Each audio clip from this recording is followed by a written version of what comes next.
Party मजबूत है तभी यहाँ 4-5 दावेदार हैं। ये अच्छी बात है कि दावेदार ज़्यादा हैं।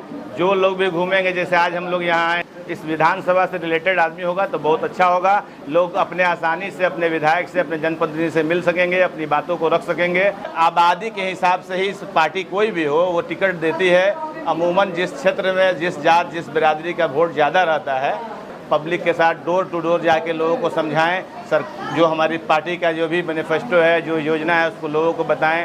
हमारी योजनाओं को कॉपी कर रहे हैं। इनके पास कोई विजन नहीं है, काम करने की क्षमता नहीं है। अगर इनको ये करना था तो 20 साल से ये हैं, 11 साल से केंद्र सरकार में है, तो राष्ट्रीय जनता दल महागठबंधन की सरकार बनती है तो तमाम जो भी बंद पड़े काम है, जो रुके हुए काम है, उस काम को कराने का। भाई तेजस्वी यादव का जो विजन है, जो हमने काम करने के लिए अपनी जनता के प्रति सोच रखी है कि आज हम लोग यहाँ जुटे हुए हैं। अभी इस चुनावी वर्ष है, बिहार में 2025 का विधानसभा चुनाव होने जा रहा है और हम लोग यहाँ राष्ट्रीय जनता दल महागठबंधन के लिए प्रयास कर रहे हैं। अभी संगठन को मजबूत करने के लिए एक प्रोग्राम का आयोजन भाई कृष्णा भाई और विपिन भाई और तमाम चाप कनौली गाँव के लोग ये लोग कार्यक्रम कराए थे और इसमें हम लोग शामिल हुए। और हम लोगों का उद्देश्य है कि पार्टी को कैसे बढ़िया विधानसभा में मजबूत किया जाए और एक मैसेज संदेश दिया जाए जो पूरे सिवान विधानसभा के 8 सीट को प्रभावित करे। तो आप देखते होंगे कि सरकार की जो गलत नीतियां हैं, गलत ये हैं, ये 20 साल में नकारी सरकार, गरीब विरोधी सरकार है, ये कोई काम नहीं कर रही है। 11 साल से देश में एनडीए की सरकार है, जिस तरह से कुछ काम होना चाहिए वो हुआ नहीं है। तो हम लोगों से यही यहाँ पे आके आग्रह हम लोग कर रहे हैं, निवेदन कर रहे हैं कि एक बार हमारे युवा नेता, हमारे नेता प्रतिपक्ष पूर्व उप मुख्यमंत्री तेजस्वी प्रसाद यादव जी को मौका दिया जाए, एक बार उनको चांस दिया जाए बिहार में सरकार बनाने का। और लोगों से बताया जा रहा है कि उनकी जो भी योजनाएं हैं, मेन मुख्य मकसद हम लोगों का यही है कि अभी ये प्रोग्राम इस तरह का जगह जगह होगा। तमाम जो योजनाएं हैं, पार्टी का जो मैनिफेस्टो है, उसको लोगों के पास पहुंचाने का काम किया जाएगा। हम लोग पर्चा भी वितरण कर रहे हैं और अभी यहाँ पे लोगों को ये जागरूक किया जा रहा है कि तमाम कार्यकर्ता अपने क्षेत्र में फैल जाएं और अपने लोगों को पब्लिक के साथ डोर टू डोर जाके लोगों को समझाएं। सर, जो हमारी पार्टी का जो भी मैनिफेस्टो है, जो योजना है, उसको लोगों को बताएं। माई बहन मान योजना, जो जिसके तहत 2500 रुपया दिया जाएगा, वो योजना है। वृद्धा पेंशन, विधवा पेंशन को 1500 रुपया करने का है। बिजली बिल 200 यूनिट बिजली बिल फ्री देने का वादा किया गया है और गैस, रसोई गैस को 500 रुपया करने का ये किया गया है। और आप देखते होंगे कि ये सरकार जो है, ये नकलची सरकार है और इसके पास कोई विजन नहीं है। ये हमारे नेता को विजन को चुरा रहे हैं, उनको कॉपी कर रहे हैं। आप देखते होंगे कि जब हम लोग 4-5 महीने से ये हम लोग का जो योजना है इसके बारे में बताया गया, तो अभी 125 यूनिट बिजली फ्री ये लोग देने का काम किए हैं। आने वाले दिनों में हो सकता है कि ये माई बहन मान योजना के जैसे कोई योजना ले आएँ और इसको भी करें। तो पब्लिक समझ रही है कि ये हमारी योजनाओं को कॉपी कर रहे हैं, इनके पास कोई विजन नहीं है, काम करने की क्षमता नहीं है। अगर इनको ये करना था तो 20 साल से ये हैं, 11 साल से केंद्र सरकार में है, तो क्यों नहीं किए? अगर इनको ये करना था तो ये पहले भी कर सकते थे। तो पब्लिक ये सारी बात जान रही है कि चुनाव है, चुनाव की वजह से ये लोग तरह तरह की योजनाएं करेंगे। और देखिए, 15 लाख रुपए जो अच्छे दिन आएंगे, 15 लाख रुपया मिलेंगे। भारतीय जनता पार्टी की जो चुनावी जुमला था, उस जुमला के तहत इनके तमाम वादे जुमला साबित होंगे और ये लोग बाद में बोल देंगे कि हम लोग जुमला बोले हुए थे। और जैसे ही ये वोट लेंगे, मेन मकसद इन लोगों का वोट है, वोट की राजनीति ये लोग कर रहे हैं, उसके लिए तो लुभावने वादे ये लोगों को देंगे। और जैसे ही चुनाव खत्म हो जाएगा, ये लोग कोई भी योजना को देने का काम नहीं करेंगे। ये लोग सिर्फ मतलब वोट लेने के लिए लुभावने वादे कर रहे हैं। आप देखते होंगे कि दिल्ली में जो विधानसभा चुनाव अभी बीता कुछ दिनों पहले, भारतीय जनता पार्टी ने अपने मैनिफेस्टो में 500 रुपया में गैस सिलेंडर देने का वहाँ लोगों से वादा किया था और वो वादा पे वो विफल हो गई। सरकार बना ली और सरकार बनने के बाद वहाँ गैस सिलेंडर मिल नहीं रहा है। और हम लोगों से और खासकर भारतीय जनता पार्टी से, एनडीए सरकार से ये पूछना चाहते हैं कि जब वो दिल्ली में 500 रुपये में अगर रसोई गैस दे रही है तो पूरे देश में उसकी सरकार है, तो पूरे देश में क्यों नहीं दिया जा रहा है? बिहार में या फिर यूपी में क्यों नहीं दिया जा रहा है? तो ये दोहरी राजनीति और डबल इंजन की ये सरकार विफल है, लोगों को बेवकूफ़ बना रही है। धर्म के आधार पे, जात के आधार पे वोट को लेने का प्रयास किया जा रहा है और तरह तरह के हथकंडे अपनाए जा रहे हैं। अभी आप देखते होंगे SIR के माध्यम से जो वोटों को काटने की राजनीति हो रही है। गरीबों का, दलितों, अति पिछड़ों को वोट को, अल्पसंख्यकों को वोट को काटने का, कम करने का प्रयास किया जा रहा है। तो सरकार की ये मंशा है कि किसी भी तरह येन केन प्रकेन सरकार किसी तरह से हम लोग बिहार में बनाएं और इसके लिए तरह तरह के ये लोग हथकंडा अपना रहे हैं। पब्लिक को जागरूक रहने का ये है और हम लोगों से आग्रह है, निवेदन है कि हर बूथ पे आप लोग अपने नाम को जुड़वाएं, ये प्रयास करें, अपने अगल बगल के लोगों को देखें कि किसी का नाम नहीं कटने पाए।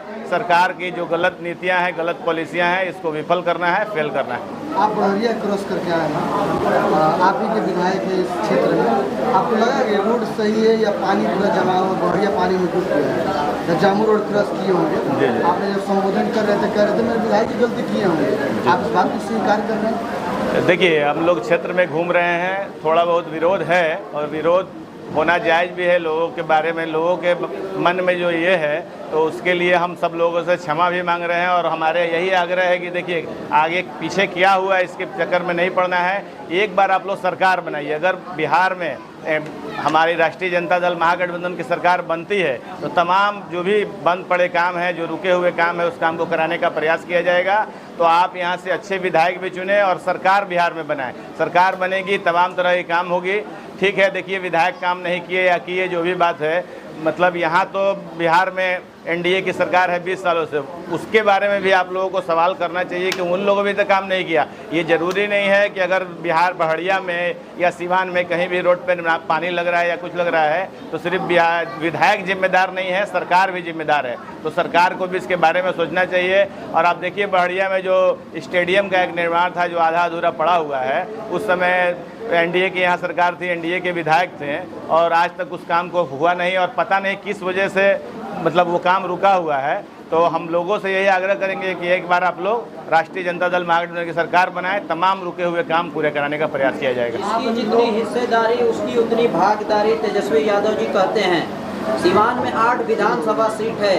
अल्पसंख्यक समाज, मुस्लिम समाज का बहुत दिनों से यह है कि 2 टिकट मुसलमानों को मिले। क्या आपके नेता इस पर पूरी तरह से खरा उतरेंगे? रघुनाथपुर और बड़हरिया से मुसलमानों को टिकट मिलेगा, इसके लिए आप कितने आश्वस्त हैं? देखिए, हम लोग खुद से कुछ बोलना नहीं है, पार्टी को नज़र है इस पे।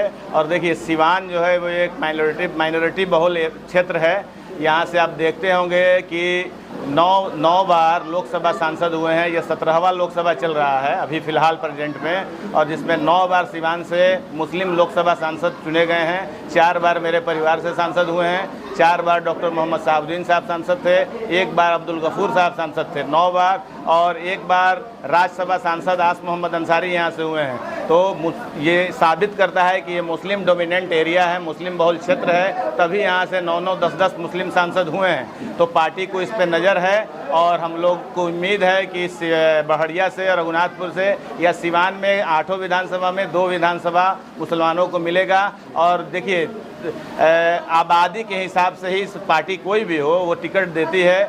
अमूमन जिस क्षेत्र में जिस जात, जिस बिरादरी का वोट ज़्यादा रहता है वो उसी को टिकट मिलता है। और हम लोगों को ये उम्मीद है कि पार्टी इस पे विचार करेगी और उसी आधार पे टिकट देगी। आप देखते होंगे कि यहाँ कुर्मी जाति की काफ़ी आबादी है बड़हरिया में, और अक्सर जदयू यहाँ से उसी बिरादरी के लोगों को टिकट देता है, वो किसी और को नहीं देता है। वजह क्या है कि जिसकी जितनी हिस्सेदारी उसकी उतनी भागीदारी, आप जब बता रहे हैं कि जिसकी जितनी भागीदारी उसकी उतनी हिस्सेदारी, तो उस आधार पे हम लोगों को भी ये उम्मीद है कि इस बार यहाँ से मुस्लिम को टिकट मिलना चाहिए। ऐसे पार्टी जिसको भी टिकट दे देगी, सिवान का आला कमान, प्रदेश का आला कमान जो भी निर्देश देगा, हम लोग सच्चे सिपाही के तहत उसके साथ रहेंगे। जिसको भी टिकट मिलेगा उसके लिए काम करेंगे। बड़हरिया के लोगों की मांग है कि लोकल प्रत्याशी हो, आप भी लोकल होने का दावा करते हैं, क्या मान के चला है कि राजद से लोकल प्रत्याशी होगा?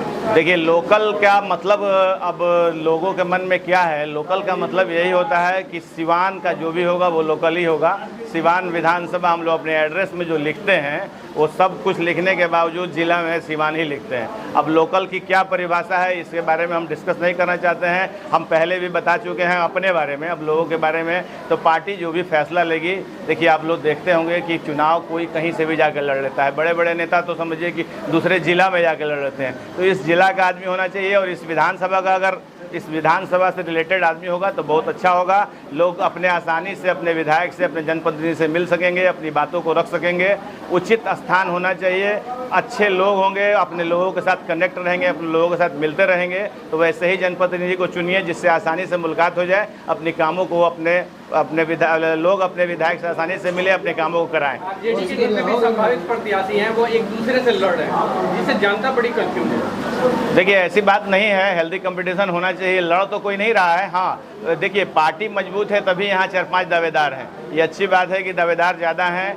जो लोग भी घूमेंगे, जैसे आज हम लोग यहाँ आए हैं चाप कोनहौली गांव में, अगर हम 10, 20, 50 वोट जोड़ते हैं, अगर किसी और को टिकट मिलेगा तो वो तो राष्ट्रीय जनता दल महागठबंधन का वोट होगा, उसको मिलेगा। हेल्दी कंपटीशन होना चाहिए, लड़ाई कुछ नहीं है। पार्टी जिसको टिकट देगी सब लोग उसके साथ हो जाएंगे। इसके बाद कहाँ प्रोग्राम है आपका?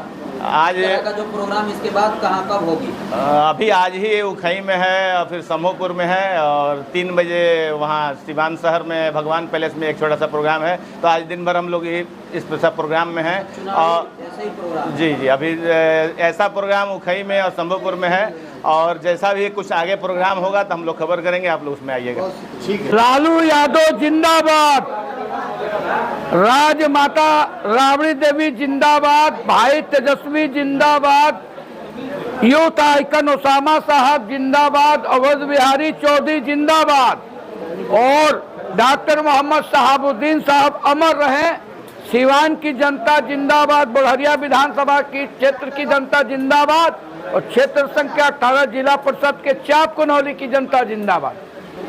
जी, अब बताया जाए ये जो प्रोग्राम है इसके बारे में थोड़ा संक्षेप में बताया जाए। देखिए, राष्ट्रीय जनता दल के द्वारा पूरे राज्य में प्रत्येक विधानसभा के हर पंचायत में राष्ट्रीय जनता दल के राष्ट्रीय अध्यक्ष, गरीबों के मसीहा, बेजुबानों के जुबान, गुदरी के लाल आदरणीय लालू प्रसाद जी के आह्वान पे और बिहार विधानसभा प्रतिपक्ष के नेता सम्मानित यूथ आइकन ओसामा साहब के निर्देश पे प्रत्येक विधानसभा में राष्ट्रीय जनता दल के पंचायत की जा रही है। हमारे वरिष्ठ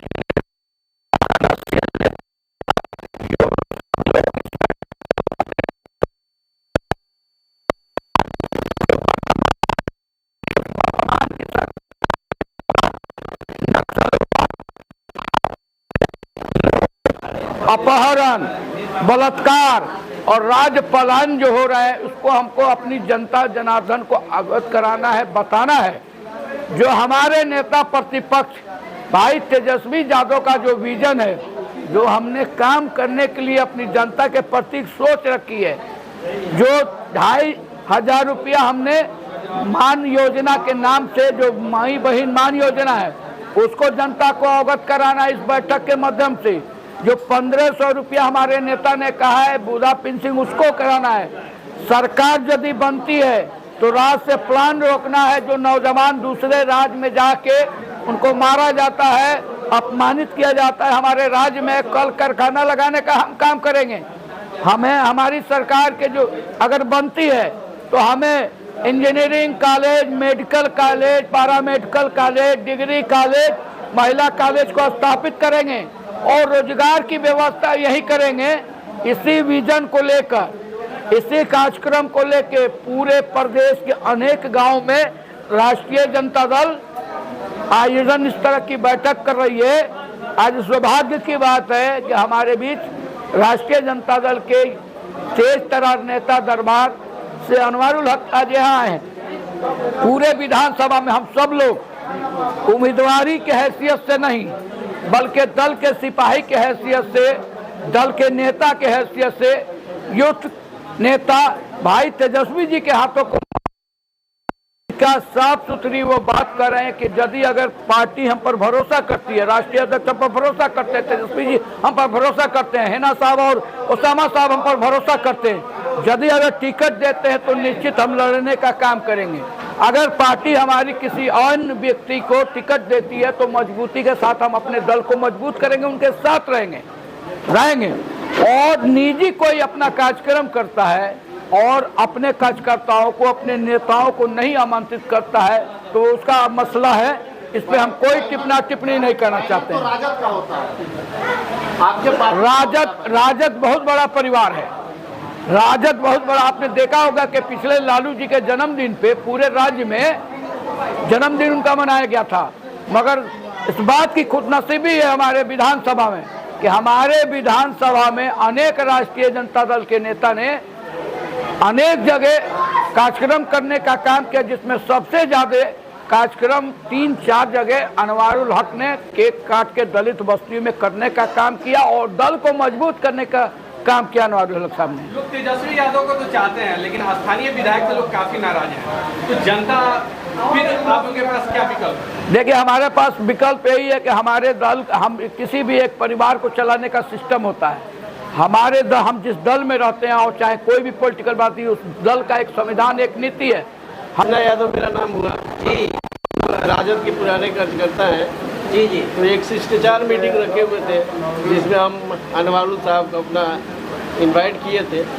हम एक राजद का मीटिंग रखे थे। क्या कहेंगे अनवारुल हक दरबार के प्रति आपके गांव में या आसपास में किस तरह का माहौल है? बहुत बढ़िया माहौल है, बहुत उत्साहित, बहुत अच्छा, बहुत लोग उत्साहित हैं। सबसे बड़ी बात ये है कि बड़हरिया से सिवान मिलने के लिए इनसे 20 मिनट का समय लगेगा। जो वर्तमान विधायक हैं उनसे मिलने के लिए हमको 2 घंटा समय लगेगा। सबसे रही बात कि बड़हरिया का आज जाकर के हालात को देख लिया जाए, क्या स्थिति है बड़हरिया में। ना कोई अभी आज तक शौचालय की व्यवस्था नहीं है। हमारा भी दुकान है मार्केट में, लेकिन हम लोग देखते हैं कि औरतें सब जाती है, उन लोगों के लिए बहुत दिक्कत है, बहुत परेशानी है। बड़हरिया से आरजेडी की टिकट पे आते हैं तो कैसी लड़ाई रहेगी बड़हरिया की? बहुत अच्छी रहेगी। क्या यहाँ से अच्छा रिस्पॉन्स रहेगा? बहुत बढ़िया रिस्पॉन्स। आप लोगों का इसी तरीके से लाड प्यार दुलार मिलता रहेगा? जी बिल्कुल। आरजेडी के सबसे मजबूत दावेदार अनवारुल हक साहब हैं। जी बिल्कुल। अजय कुमार सिंह मुखिया प्रत्याशी और गुड्डू सिंह नौलपुर पंचायत। जी, ये बताइए, आरजेडी से बड़हरिया से बहुत सारे लोग दावेदार हैं जी। अनवारुल हक दरबार ही क्यों आपके अकॉर्डिंग? देखिए, बहुत काफ़ी दिनों से इनके फैमिली से हम लोग जुड़े हुए हैं, ठीक है, और इनके फैमिली से हम लोग का व्यक्तित्व एक रिश्ता है, तो इसलिए हम लोग बाकी लोग को तो बहुत आदमी को हम लोग देख रहे हैं, ठीक है, लेकिन जो इनका छवि है, जो इनका फैमिली जो रिलेशन है हम लोग का, मतलब इनके जैसा हम लोग किसी को देखे नहीं है, ठीक है। बच्चा पांडे भी हैं, कुछ काम किए हैं पंचायत में, कुछ नहीं किए हैं, लेकिन हमने उनसे भी एक दिन मीटिंग रखा था, तो उन घर के अंदर ही रहते हैं, बच्चे से बोल देते हैं कि भाई घर में है ही नहीं है, तो ये बड़ी पंचायत में ये बड़ी समस्या है। दूसरा चीज़, जब आज हम भी प्रत्याशी हैं, सबसे बड़ा कमी क्या है मुखिया प्रत्याशी में कि झूठ बोलते हैं, सबसे ज़्यादा झूठ बोलते हैं वो लोग। किसी को अभी देखिए हमारे यहाँ जैसे इंदिरा आवास का नाम, कहने का मतलब ये है, अभी लोग अनवार साहब के बारे में हम लोग जानते नहीं अनवार, किसी को हम लोग अनवारुल साहब के साथ हैं और हम लोग आरजेडी का समर्थक करेंगे और आरजेडी का हाथ मजबूत करेंगे। इस बार तेजस्वी यादव पे हम लोग को भरोसा है, ठीक है। क्या लगता है अनवार साहब को टिकट मिलना चाहिए? मिलना चाहिए असली, अगर हाँ डिजर्व कर रहे हैं 100% अगर किसी को मिलना चाहिए ना तो अनवारुल हक साहब ही हैं, बाकी कोई नहीं है। सबसे पहले तो ये सबसे जनता के बीच में रहते हैं और जो इनका होम घर है वहाँ पे आदमी कभी भी जाए इनसे मुलाकात हो सकती है और जनता के बीच रहने वाले आदमी हैं और कोई प्रत्याशी होना चाहिए जो जनता के बीच रहे, जनता का काम करे और जनता के सुने भी।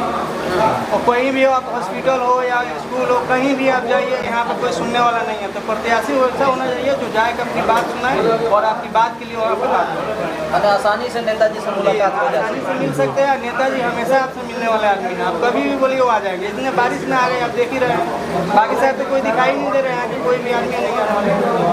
सर ऐसे हैं कि कभी भी इनसे मुलाकात कर सकते हैं और जो इनका घर है वहाँ जब भी जाइए दरबार इनका लगा रहता है, आप जब जाइए तब इनसे मुलाकात कर सकते हैं। चाहिए पूरे सिवान में भी इनका कहीं भी है, आप यहीं से मिल सकते हैं इनसे। और बड़हरिया के लिए सबसे अच्छे कैंडिडेट हैं जो हमेशा बड़हरिया के छाया में देख सकते हैं और इनका पारिवारिक बैकग्राउंड भी बहुत बढ़िया है। जो इनका जो परिवार से लोग थे, सांसद थे, उन्होंने भी बहुत काम किया, जनता के बीच रहे और इनका लोग इतने दिन के भी बावजूद भी इनको जनता चाहती है यहाँ से विधायक का चुनाव लड़े और विधायक बने, बड़हरिया का विकास करें।